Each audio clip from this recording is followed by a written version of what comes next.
Greetings, Local 2627 sisters and brothers. Today is Tuesday, March 21st. Hope everybody had a great week so far and a great weekend.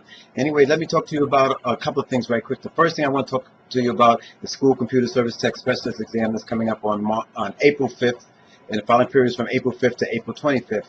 Now, I spoke to a DOE member this morning, and they didn't seem to understand the difference between E&E and education experience.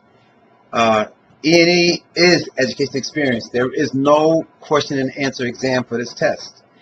Basically, you're putting your resume out there. You're telling them how much experience you have, by how long you've been doing it. You're letting them know how many certifications you have, things of that nature. Now, in our field, in the IT field, we cannot have a question and answer exam because the field is too diverse.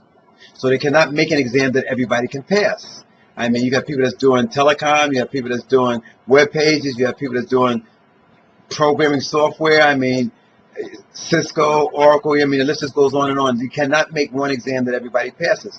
So historically, for the last 15 or 20 years, anytime 2627 has an exam, they have been E&E exams because of the request of us to make sure that everybody has a fair opportunity to pass the exam. So again, it's the information that you have based on your work experience, any certifications you have, any education you have, things like that. This needs to be put on. Now, even though the filing period is from the 5th of April to the 25th of April, I recommend that you wait until maybe the last week before you file for this exam. This way, if there's any additional information that we can give you that can help you with this exam, we'll be able to do it because we'll have more information. So don't file on April 5th.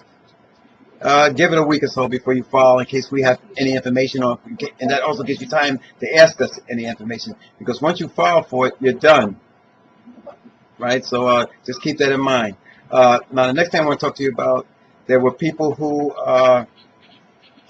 were eligible for the ratification of the extension of the contract for 2 months and 23 days. Now, of the 90,000 people who were eligible for the ratification ballot, only about 23,000, about almost 24,000 people responded, and of that, about 22,500 people said yes, and about 1,100 people said no.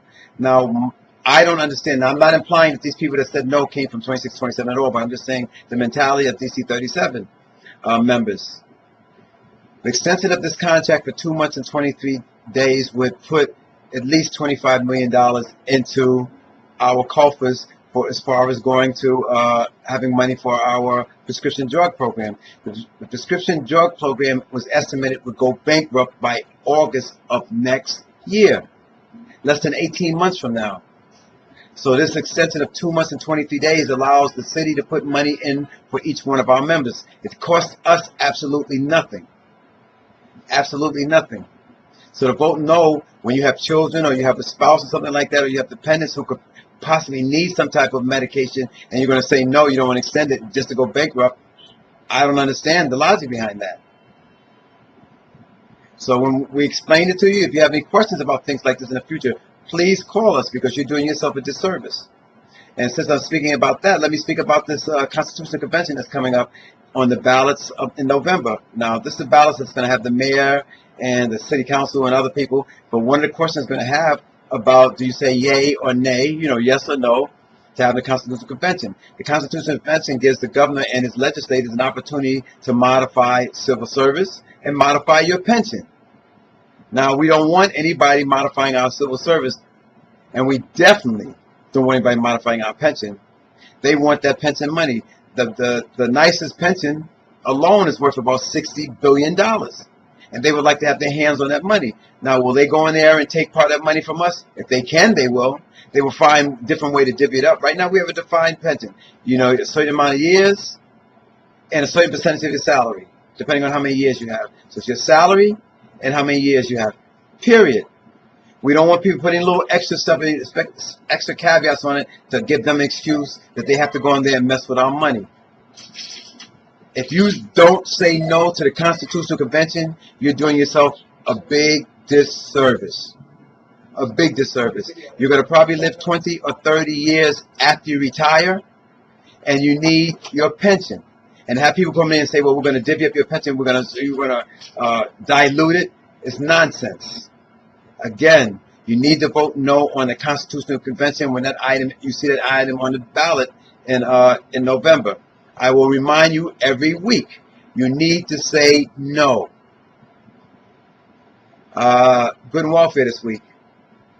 From NYCHA, Gary Andrada had a death in his family. And from Health and Hospitals, Gary Morgan, he's undergoing a medical procedure. So our love goes out to these two members at this time, of course. And again, in November, you need to say no to a constitutional convention unless you want to be eating, I don't know, nothing but rice for the rest of your life. In solidarity, this Robert Ajayi.